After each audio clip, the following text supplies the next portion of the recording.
About 2 decades ago, when Chinedu Okoli, better known as Flavour Nabiana or Flavour for short, started performing on the streets of Enugu, the capital city of Enugu State in the southeastern region of Nigeria. Never did he know that someday he will be the flag bearer, the light bearer, the standard bearer of a once dominant and popular music genre called highlife music, which is at a crossroad of either going to extinction or getting a revival.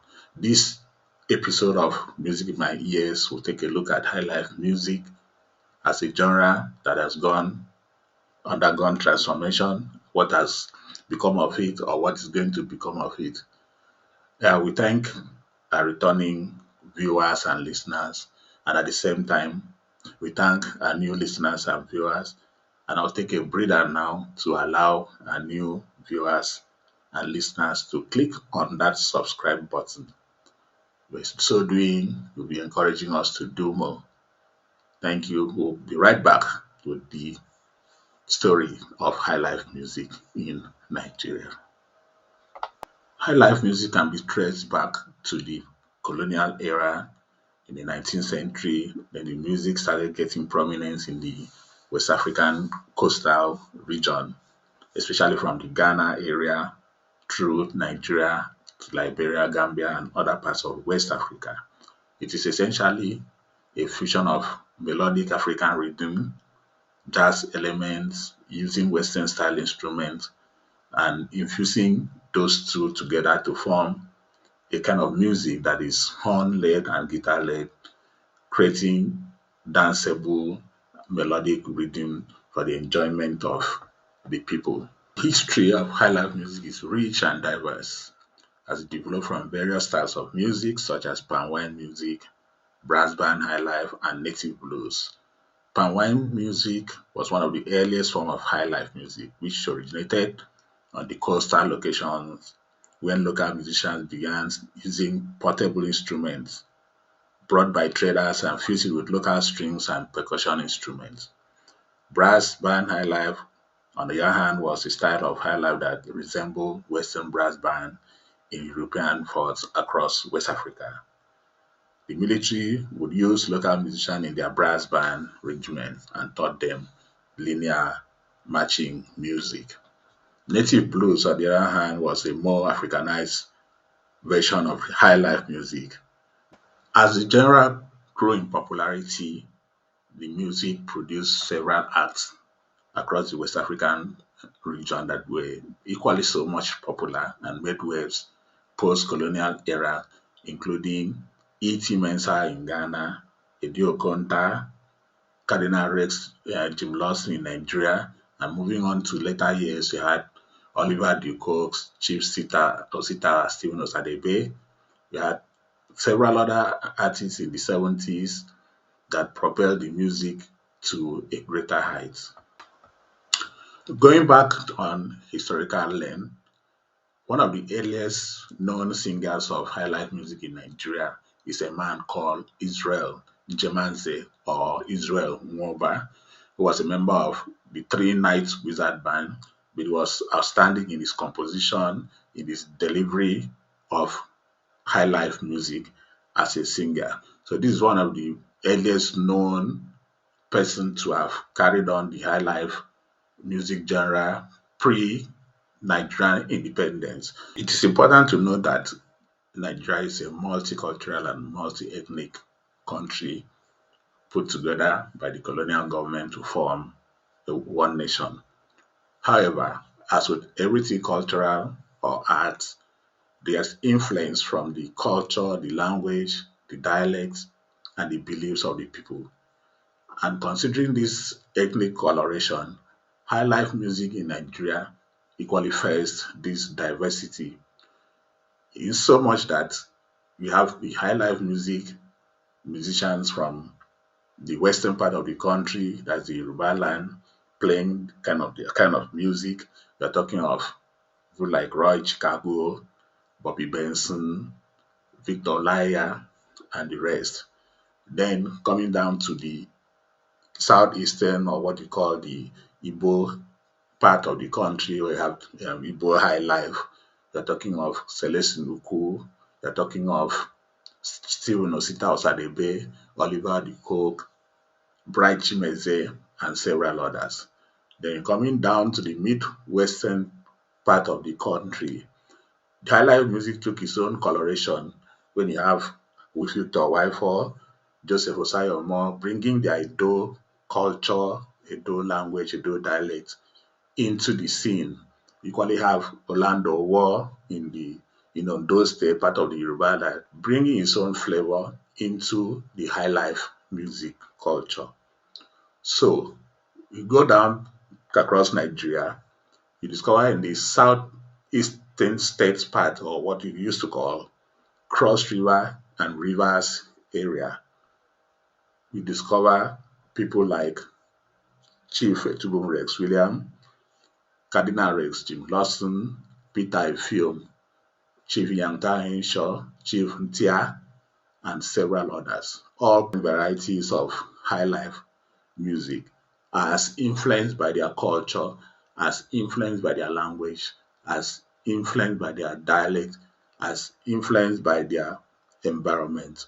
So now, highlife music was the big music form of the 60s, influencing so much, influencing so many generations of artists within that period, including Fela Kuti, whose initial roots was in the big band coloration of highlife, but eventually coming out with his own brand of music called Afrobeat, which was essentially a protest kind of music, still infusing the jazz elements and other elements to form his own unique brand.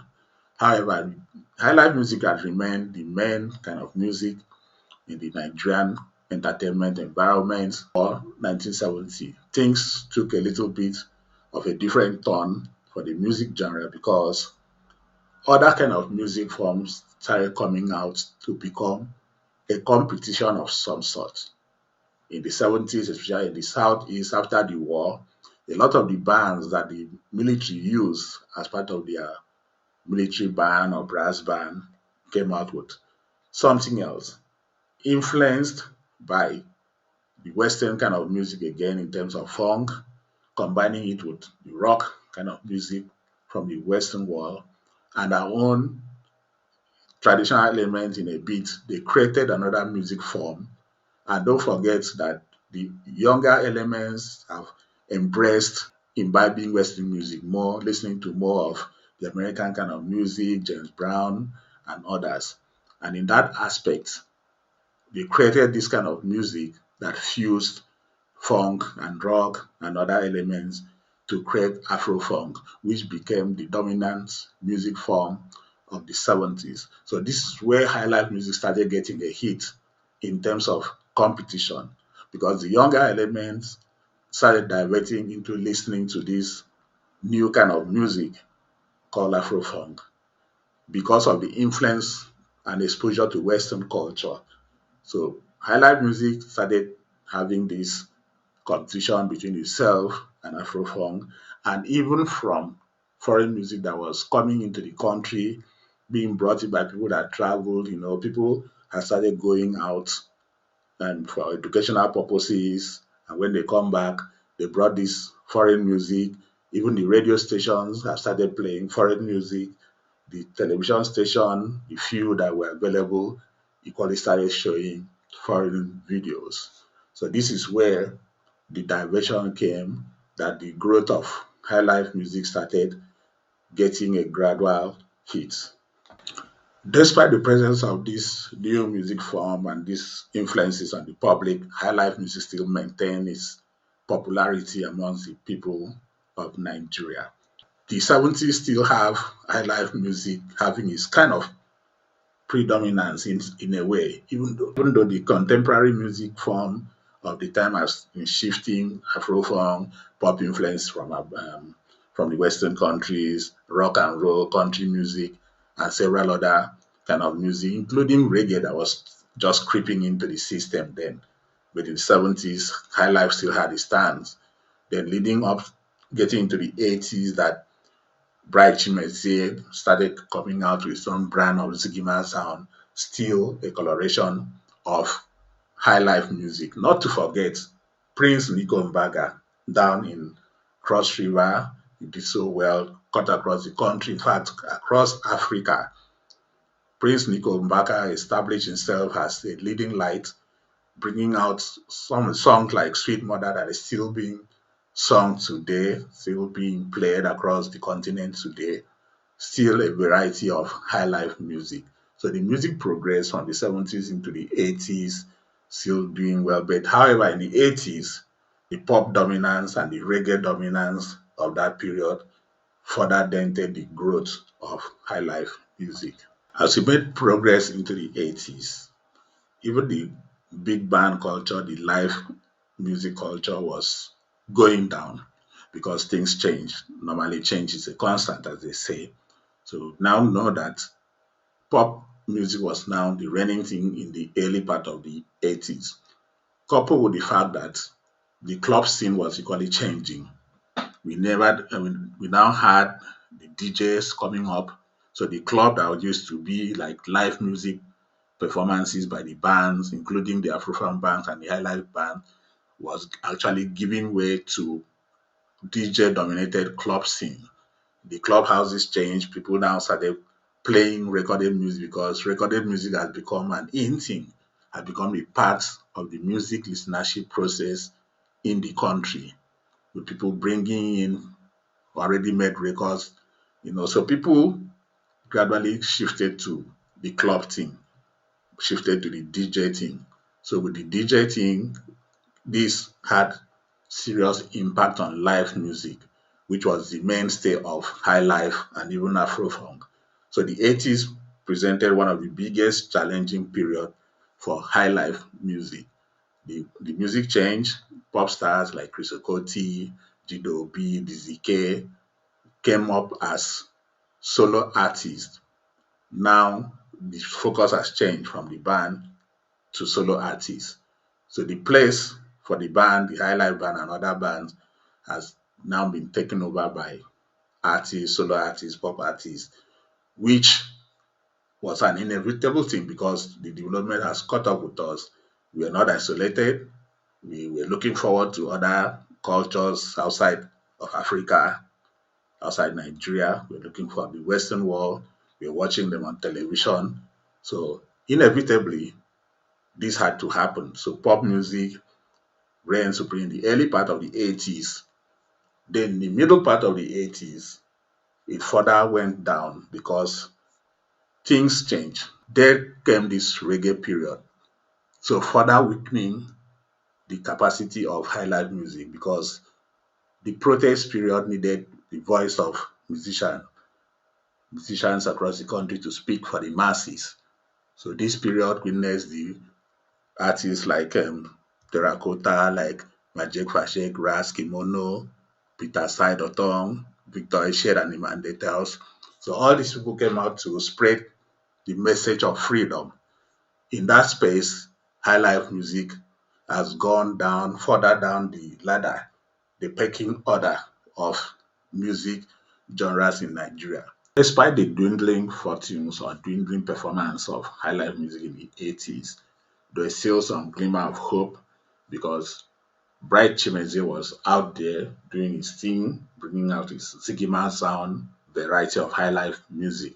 Even in the pop elements, we had Michael Cree playing a fusion of high life with pop, had Chris Mba bringing in some high life into his own pop.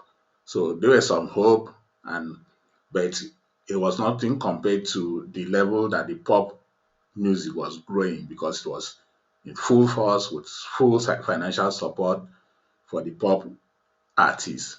We equally had the reggae time where the fortunes of highlife music really dwindled because everybody now moved into reggae genre. Even the listenership, apart from the normal Owambe kind of setup where the bands were invited to play at weddings and money is spread, the fortunes of highlife really went down in the late 80s, leading up to 90s, where the music industry as an industry was equally facing its own challenges, going down the lane with the record labels leaving, the funding going, and many of the artists relocating abroad. So the music industry as a whole faced this situation, and high life music was not isolated from these problems. The essence of this episode of this podcast, is to look at high life music to see what has gone down. Is high life music facing an extinction, or is there hope for a revival? We came into the 90s, music coming up again in beats. By this time around, much of the high life exponents of the past have passed on, leaving a few behind. So the music progressed. Nigerian youth, the young people of Nigeria, picked up, as usual, picked up foreign elements and infused it with what was local. First of all, we now had this Afro pop or Afro hip hop, because the hip hop culture has been coming into Nigeria gradually from the 80s, starting from the days of Curtis Blow, Run DMC, and others. Has been coming in, we've been buying into it in a bit.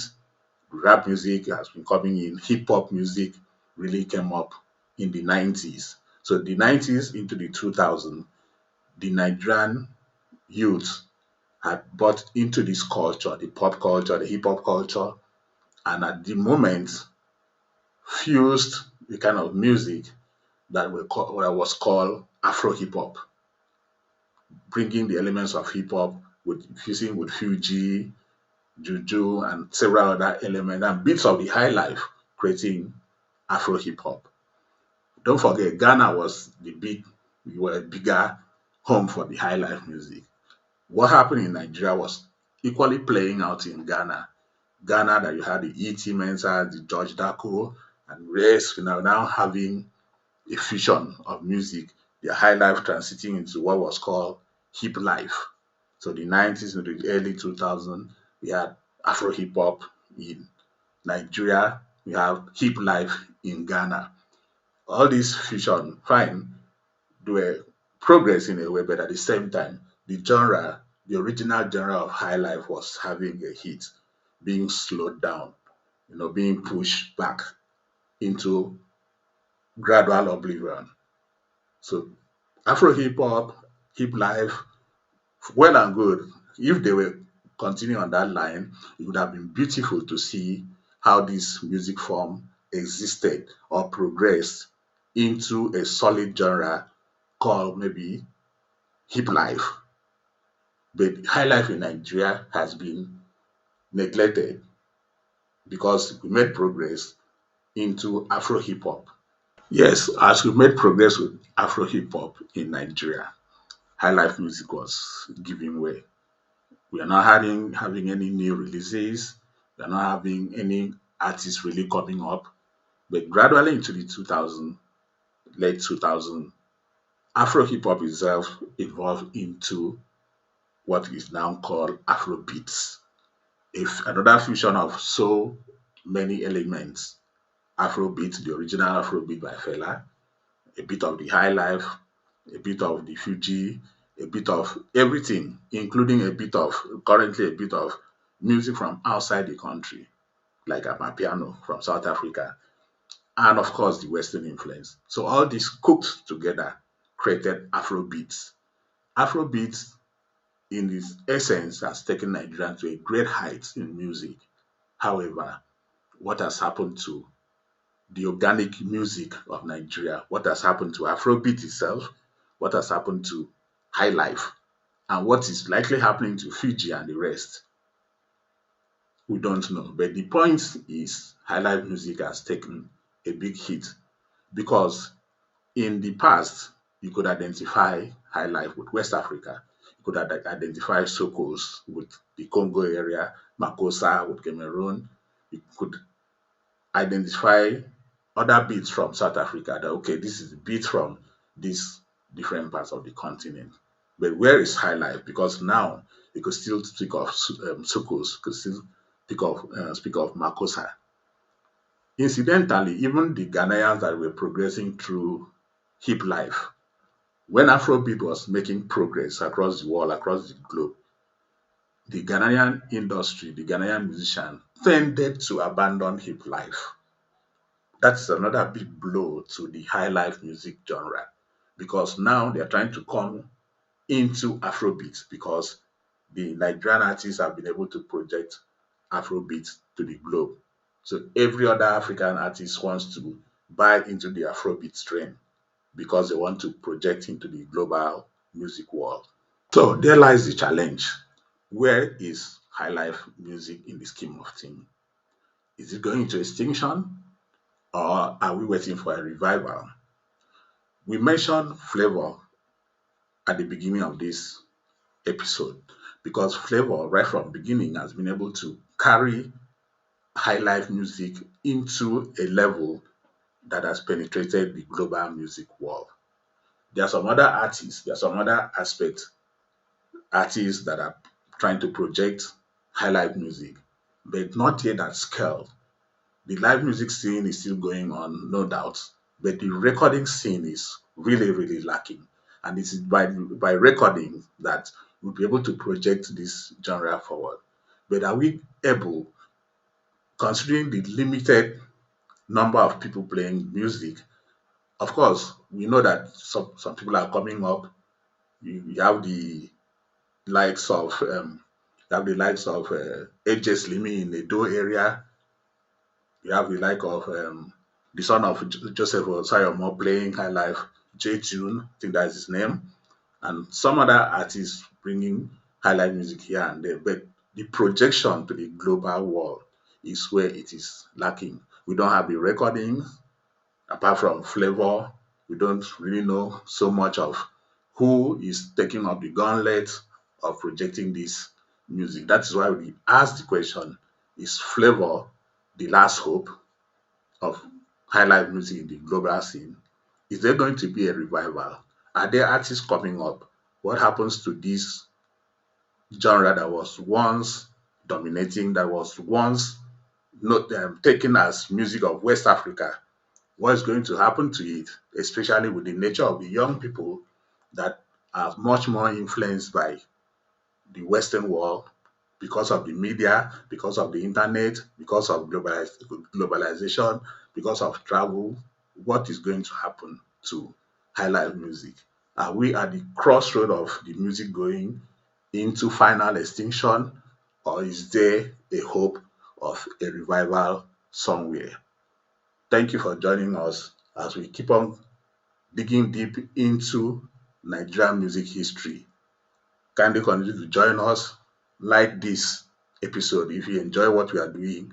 If you're a new listener, a new viewer, kindly subscribe to our podcast so you'll be aware when we drop a new edition. Thank you.